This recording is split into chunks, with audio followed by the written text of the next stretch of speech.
We know from just watching the news that most mass shootings seem to be committed by men, and research bears that out. The Violence Project, which defines a mass shooting as the murder of 4 or more people with firearms, says, quote, a staggering 98% of mass shootings are committed by men and disproportionately by white men.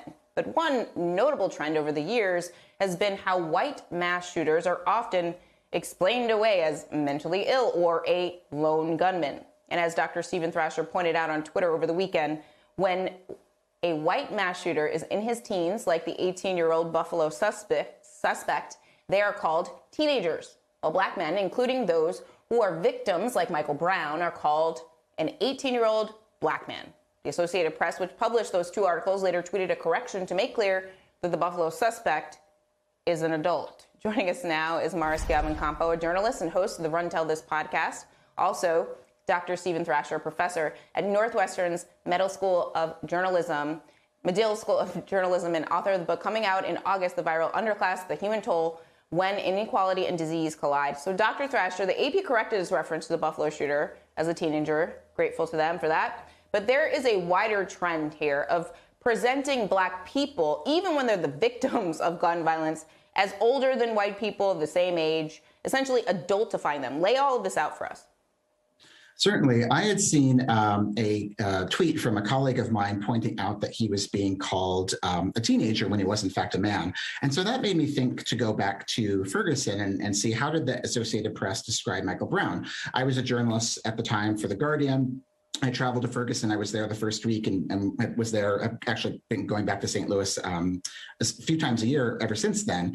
And I saw that not only did the Associated Press describe Michael Brown as a black man then, even as recently as 2020, which is where my screenshot comes from, on this history, on this date, they were still calling him a black man.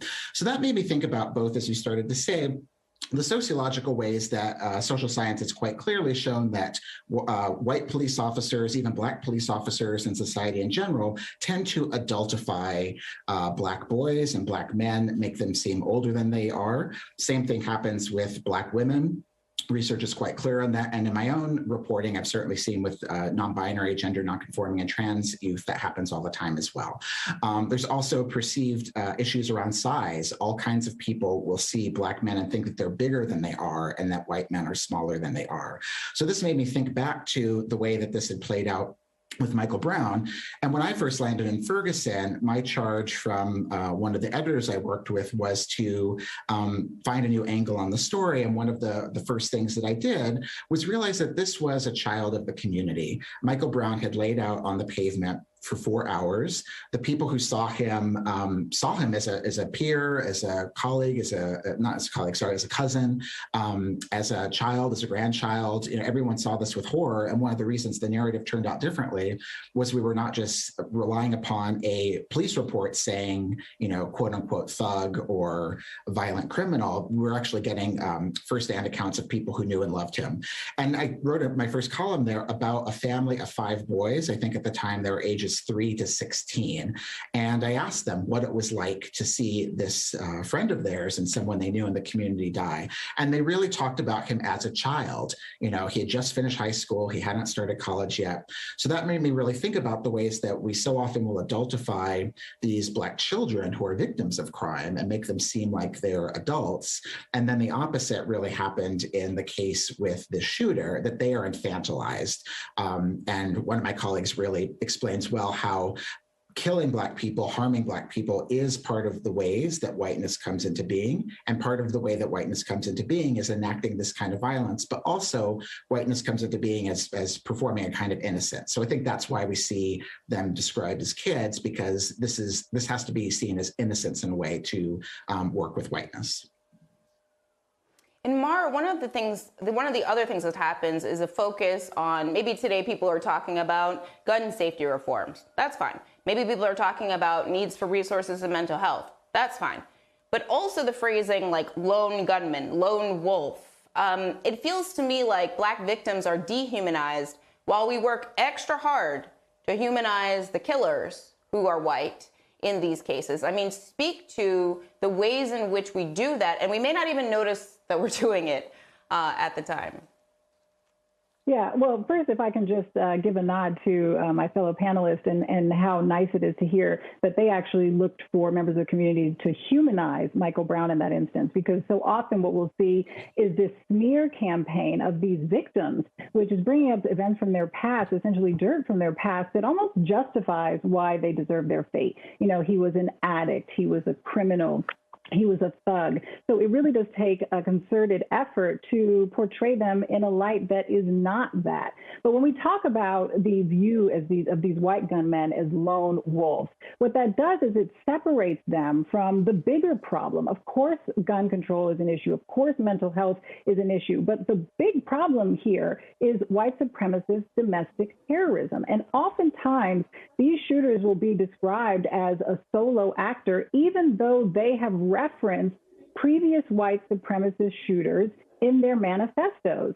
And this is something that happens. It's a giving them the benefit of the doubt. It's not tying them to the bigger problem. It's not seeing them as much of a threat as other groups would be. So, for example, law enforcement does this too. We see this in a lot of systems. January 6th was planned all but out in the open, and yet law enforcement was not ready and waiting. It would be hard to believe that Muslim groups could get together and plan a siege on the United States Capitol openly, and that law enforcement wouldn't be better prepared for that, especially knowing that the FBI says that this white supremacist domestic terrorism is one of the biggest threats facing the country. And we know that there's a history of it, that this is a very real threat. The deadliest homegrown terrorist attacks in this country's history have been at the hands of white supremacist domestic terrorists. So these are very real threats, and you have to ask yourself then why newsrooms and law enforcement seem to not be taking them as seriously as they should. And I think the answer to that question is an implicit bias, that this reflects their thinking and their belief system, and they don't tend to see these men as dangerous as they truly are. So this is an important point that leads me to my next question, Dr. Thrasher, because it feels like in the media, we often ask the question, okay, why aren't Republicans speaking out more forcefully against this kind of rhetoric or about this type of tragedy? And often, you know, the explanation is, well, that's what the Republican base wants to hear. But I don't feel like that's a good enough reason. How do we marginalize the people who actually believe this? They should not be a part of our mainstream conversation, full stop. Everybody should be saying that no matter where you fall on the political spectrum. Well, one of the challenges, I think, is to understand that this is not just a Democratic or a Republican issue. This is something that really transcends all kinds of people in the United States. It goes back historically, and it's something that we all have to deal with. And the biases in terms of what we see with violence and perceptions about Black men, certainly within police, it happens with Black police officers as well. So we have to interrogate the structures and think about how they have to be done, that they have to be interrogated more carefully. And part of that is understanding that these issues about language, it's not just one editor or one writer. This is like something that comes through the hierarchy of a media organization. So I teach at a journalism school, and I try to teach students about this. But if they go into jobs and their managers and the people above them aren't doing it, then it's not going to get changed systemically. Myra Schiavon-Campo and Dr. Steven Thrasher, I really appreciate you being here for this really important conversation. Thank you so much. Please stay safe.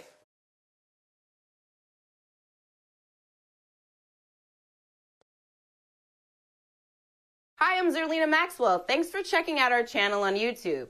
You can see more from Zerlina by clicking any of the videos on this screen, and make sure you subscribe below to stay up to date on the day's biggest stories. Thanks for watching.